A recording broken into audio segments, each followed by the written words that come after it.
Greetings. I am SRI Master Gano Grills for Galighticus.com, and I want to thank you for joining us for another episode.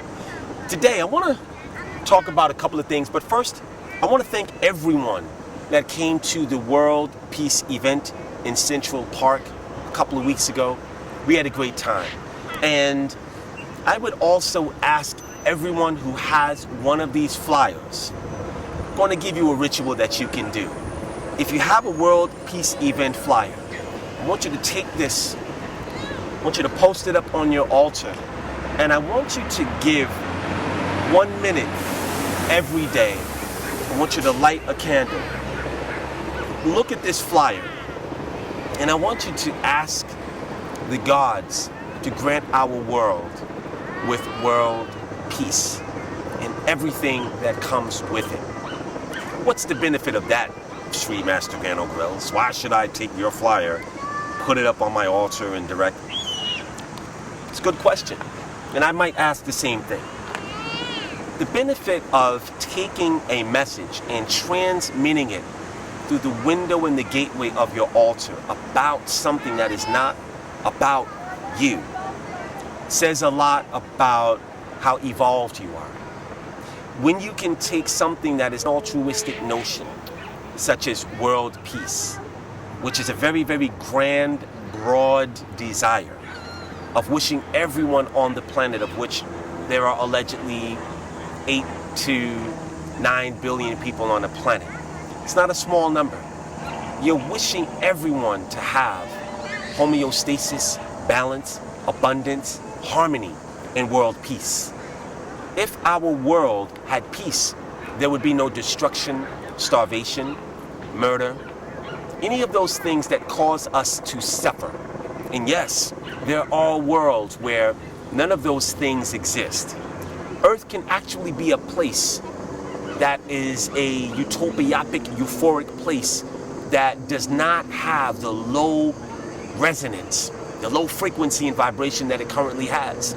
So there are gods that can snap their fingers and make it a reality, but they will not do that because it's not their job. And the highest gods know not to interfere with things that are not part of the grand design of meddlings. What does that mean? It means that the highest gods and angels know the positioning and the synthesization that is necessary for self-prominence and self-sovereignty. And the way that a lot of planets come into that is of their own accord, of their own effort, sometimes their own toil, even if it means that the world must self-destruct, die, and come back again for another attempt. So I presuppose to you an opportunity to send 1 minute a day and contemplate world peace so that we can have world disclosure, we can have harmony, and we can do away with all of the old programs of suffrage. This is the mark of a very evolved mind, and it is also something that's possible if a small group of people can hold the balance for an entire planet. It happens all the time. So by placing this on your altar and giving 1 minute a day in meditation and supplication and asking the creator of all, as well as the gods that can help us have world peace on this planet, that's all you need to do. And it's very simple, and it only costs 1 minute.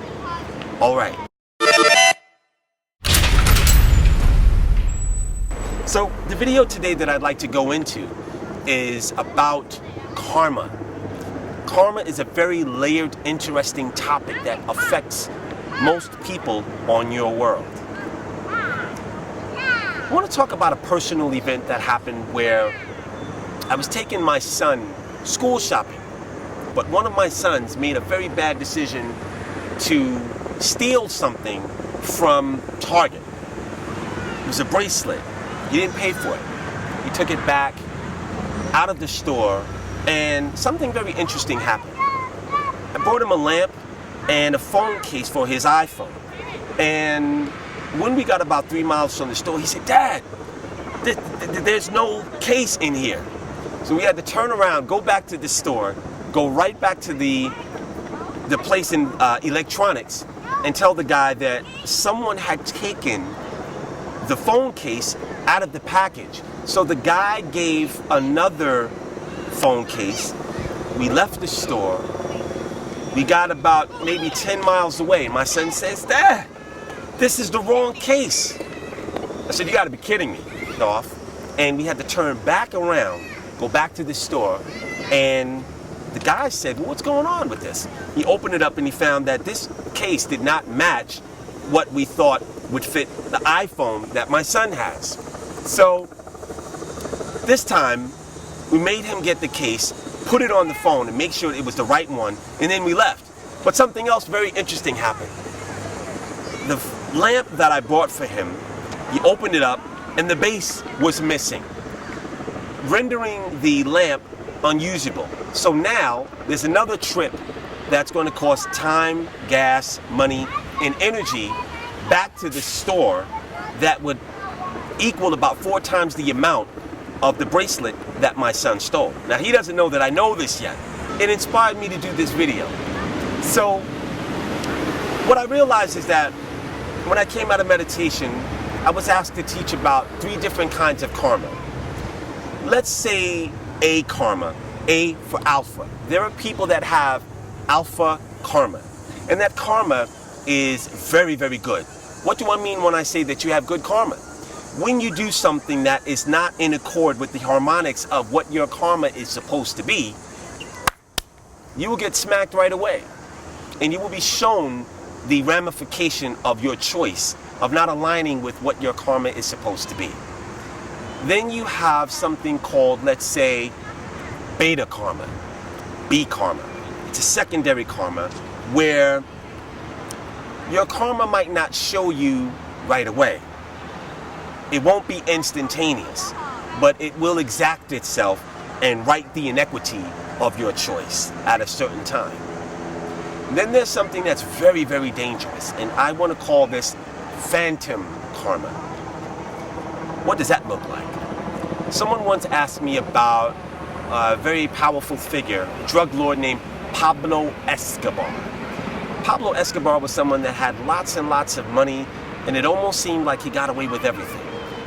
He's a very small example of many people who appear to do things that are not harmonious with the laws of goodness. And they seem to get away with it. And they seem to die without paying penance or having a reckoning of what all of the negative things were that they instituted on the world. This is a dangerous example of what the phantom karma looks like. Phantom karma will languish and come back to get you in another lifetime. It will actually create a lifetime that you do not want to live out.